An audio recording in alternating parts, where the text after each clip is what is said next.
So today I want to talk about how to avoid burnout as a real estate agent or real estate investor. Now, in this field particularly, it's really easy to burn out because we are always juggling so many different things, competing tasks, different functions, chasing the deal, working long hours, not having clear delineation between personal and professional time. So what I found is early on in my career is I needed to create a few different strategies to implement into my life and professional workflow in order to avoid burnout. So I wanted to share those with you today. Hopefully these can help you. So there's three main things I want to talk about, strategies that I've developed and implemented to avoid burnout. The first is creating parameters, meaning creating safeguards to your time, setting expectations with prospects and clients, and doing it in a way that's respectful of your time, but also still responsive to your client's needs. So for example, what we do is we typically set autoresponders on email as well as text and other business line functions that after certain hours, after usually 9 o'clock at night, you can maybe walk that back to 6 or 7 if you have a family and kids, but I don't, and I work long hours, so you don't have to do that. Setting a time from which anything after that has a response that says you'll get back to them first thing in the morning, right? Or within X amount of hours. Unless it's an emergency, please text me at blah, blah, blah. Doing this does a couple different things. It keeps you focused on your work blocks, and it doesn't let texts and emails and communication seep into your time, your personal time and your family time that should be safeguarded in the beginning of the day and the end of the day. And ideally, you're taking at least one day off per week. I usually take off Sundays, half of Sundays. Been working a lot lately, most weekends, but try to take off half a day each week. So setting parameters and expectations from the outset on working with clients so that your time is protected.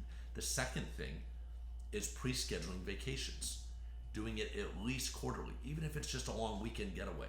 I firmly believe you need to take at least one pre-scheduled vacation per quarter for a year. I generally take a few more than that. I also travel a lot for professional conferences and things that I speak at, but you should be getting away, even if it's for an overnight, 2 days or a 3-day long day, long weekend, at least 4 times a year. What this does is helps you reset, helps you rejuvenate, decompress, have downtime, and come back more energized and focused so that you're actually more productive and you're performing better. So pre-schedule vacations at the beginning of the year before you schedule anything else. And then safeguard and time block those, and don't let anything get scheduled during that time when you're going to be away. Prepare appropriately with staff and auto response and working ahead on certain deals and things so that you're not working while you're on vacation. You might a little bit, right? But you generally want to be off the grid and focus on your personal time. So pre-schedule vacations is a second strategy. And the third is to develop and cultivate and maintain really strong morning and evening routines and incorporating exercise and nutrition into your intentional good habit formation. So by that I mean really taking the time, at least an hour, ideally 2 hours every morning before you even get to the office and start your workday, where you're having personal time for you, things that are important to you, that are what I call health and success habits. For me, that's reading the news every morning, the Wall Street Journal. It's reading some of my book. That's exercising. That's writing in my journal, my affirmations and gratitudes. That's meditating. And that's really looking at my calendar and setting the intentions for the day and the week.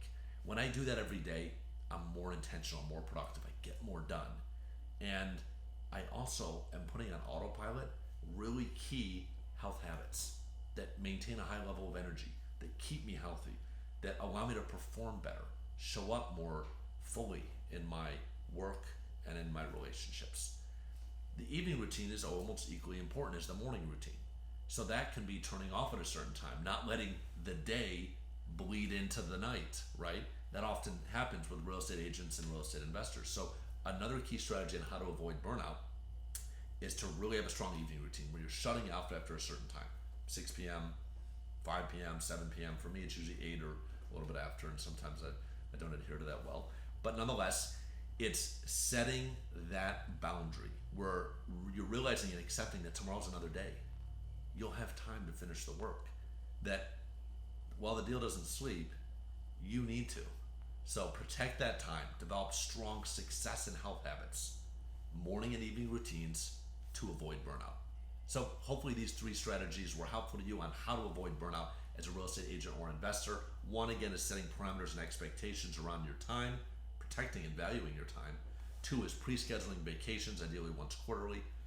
And the third is really creating and implementing strong morning and evening routines filled with success and health habits.